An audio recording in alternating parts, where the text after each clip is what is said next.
His face did shine as the sun, and his raiment was white as the light.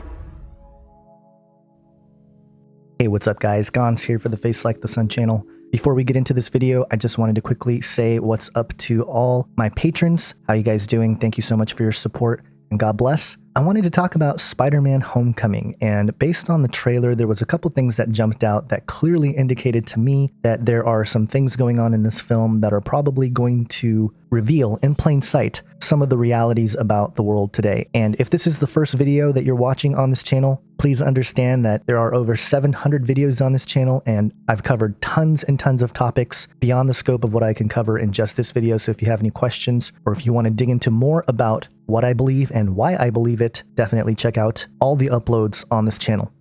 So let's get into the things that I noticed based on the previews for Spider-Man Homecoming.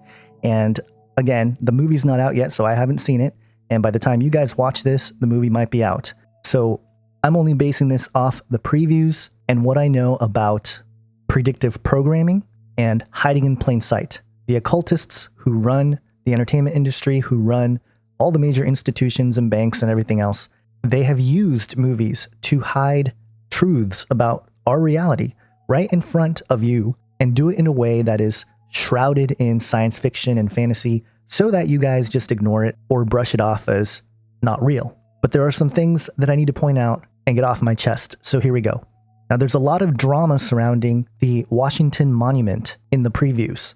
And as you might know, the Washington Monument is a giant obelisk. An obelisk is a monument that was built during the time of Egypt, but it goes way, way back. Many researchers of the esoteric and the occult and the mystery school religions have pointed out that the obelisk represents a phallic symbol stemming from the Osiris, Isis, and Horus mythologies, but it also has a connection to Nimrod, who is also known as Gilgamesh in ancient Sumerian literature. And what's interesting about all of this is that Gilgamesh's tomb was allegedly found over a decade ago. So keep that in mind as I point out some of the things that are strange about the images surrounding the obelisk in the previews here. Now, the first thing I wanted to point out is that the Washington Monument does not use any steel structure for reinforcement. It has no mortar, but is actually held together by the weight of the stones. And it says here, quote, "The monument is the tallest unreinforced stone masonry structure in the world." There it is, masonry.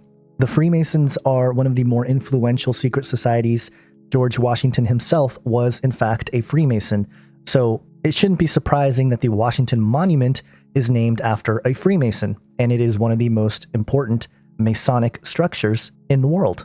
And of course, you'll find obelisks anywhere where there are global interests or the New World Order interests, places like the Vatican, London, and other places in the world. But what's really interesting about the dimensions of the Washington Monument is that it is 555 feet tall. Now, there is a little discrepancy between the National Geodetic Survey and the National Park Service. They both measured it a little bit different. They're about a foot off, but on average, it's 555 feet tall.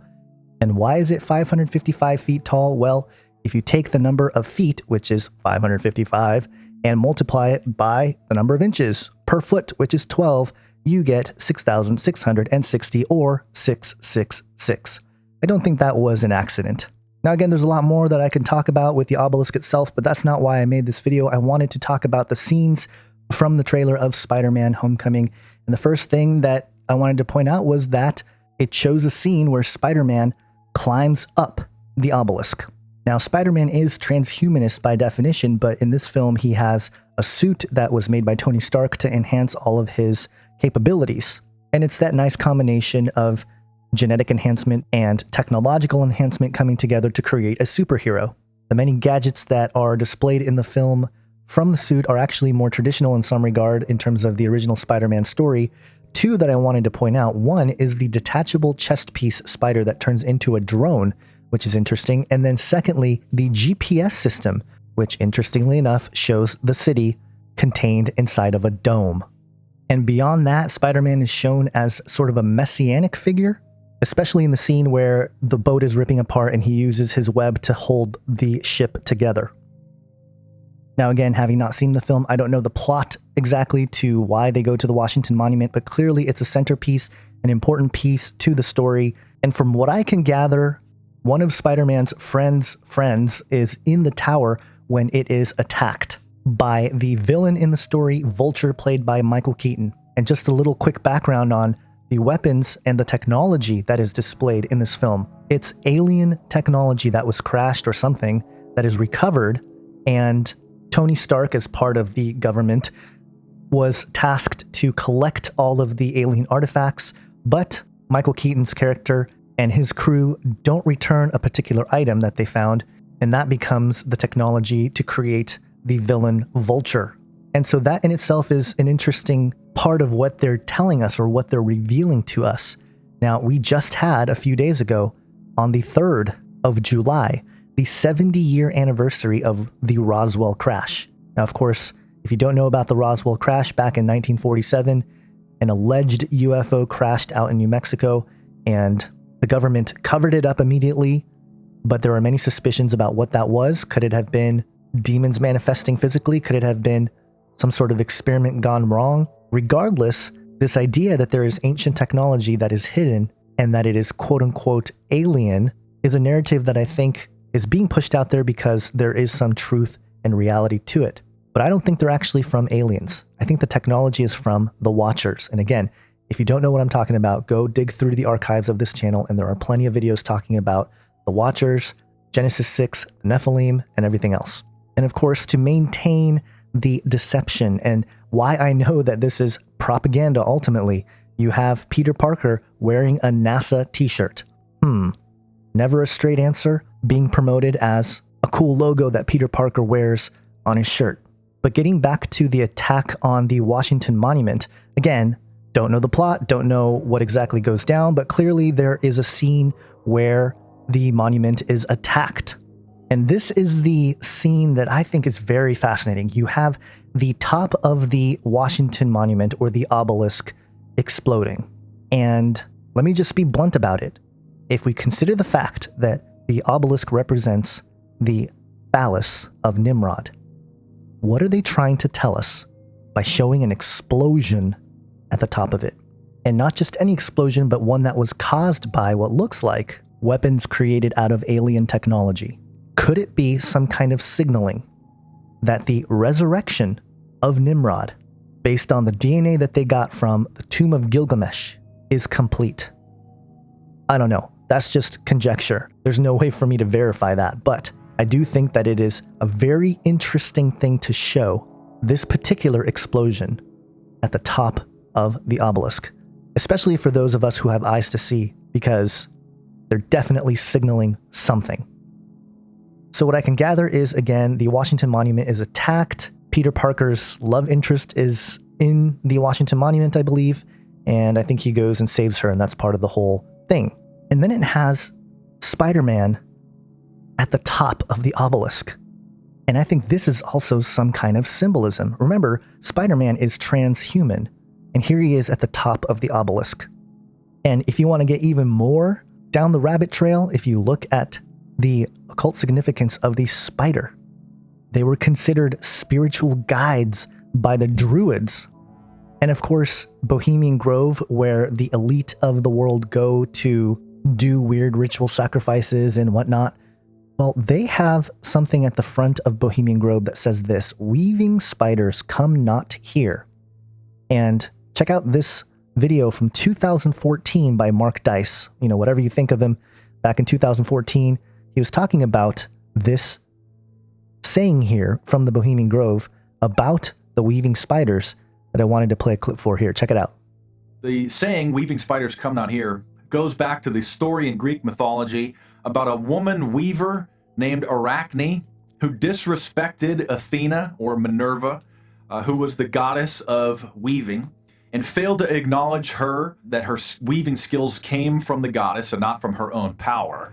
And so the goddess Athena, that's in Greek, in Rome, it's Minerva, turned her into a spider as punishment for being arrogant and for not acknowledging her power came from the goddess. And so the story goes that her and her descendants would then have to weave webs forever because she thought she was so good at it. And so that is what this saying means, is don't challenge the gods. You get it? because this woman Arachne, that's why Arachne means spider. You probably have heard the term arachnophobia, somebody who's afraid of spiders, one who weaves.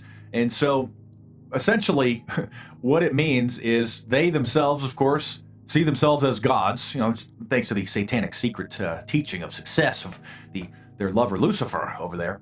And so that is really what it means.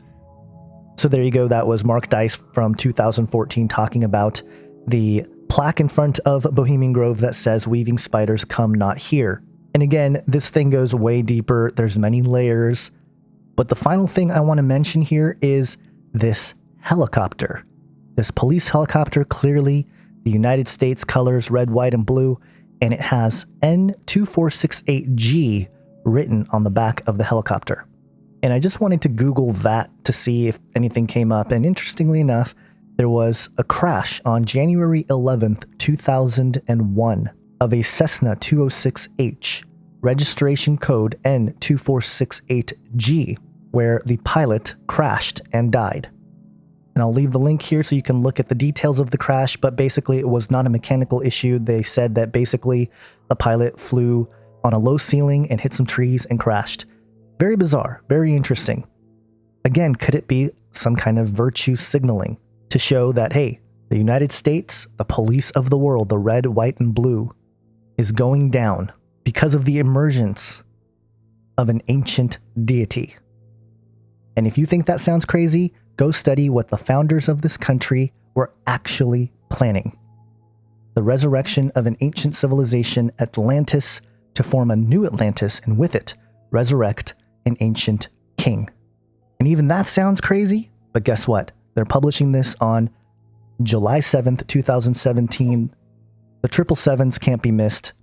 3 and 7 being considered perfect numbers in Hebrew tradition. And of course, the general patterns of 7 that are found throughout the Bible, including the 7 seals, 7 trumpets, and 7 bowls in the book of Revelation.